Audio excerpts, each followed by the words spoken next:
Role.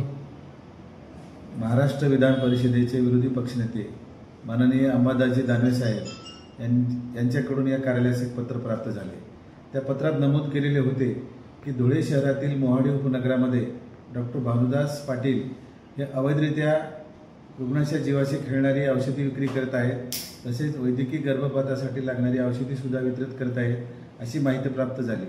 त्या अनुषंगाने जिल्हा स्तरावरून जिल्हा रुग्णालयातील कार्यरत डॉक्टरांचे एक वैद्यकीय पथक तयार करण्यात आले. या पथकाने 30 जून रोजी सदर बाबीची खात्री करण्यासाठी स्टिंग ऑपरेशन केले आणि त्या स्टिंग ऑपरेशननुसार सदर पथकाने काल दिनांक 1 जुलै रोजी संध्याकाळी उशिरा सदर रुग्णालयावर छापा टाकून तेथील काही औषधी अवैधरित्या वापरण्यात येत असलेली औषधी जप्त केली. त्यामध्ये वैद्यकीय गर्भपातासाठी लागणारी काही औषधी आढळून आलेली आहे आणि त्यामुळे त्यांच्यावर MTP ॲक्टनुसार पोलीस स्टेशनमध्ये गुन्हा दाखल करण्यात आलेला असून पुढील कारवाई सुरू आहे.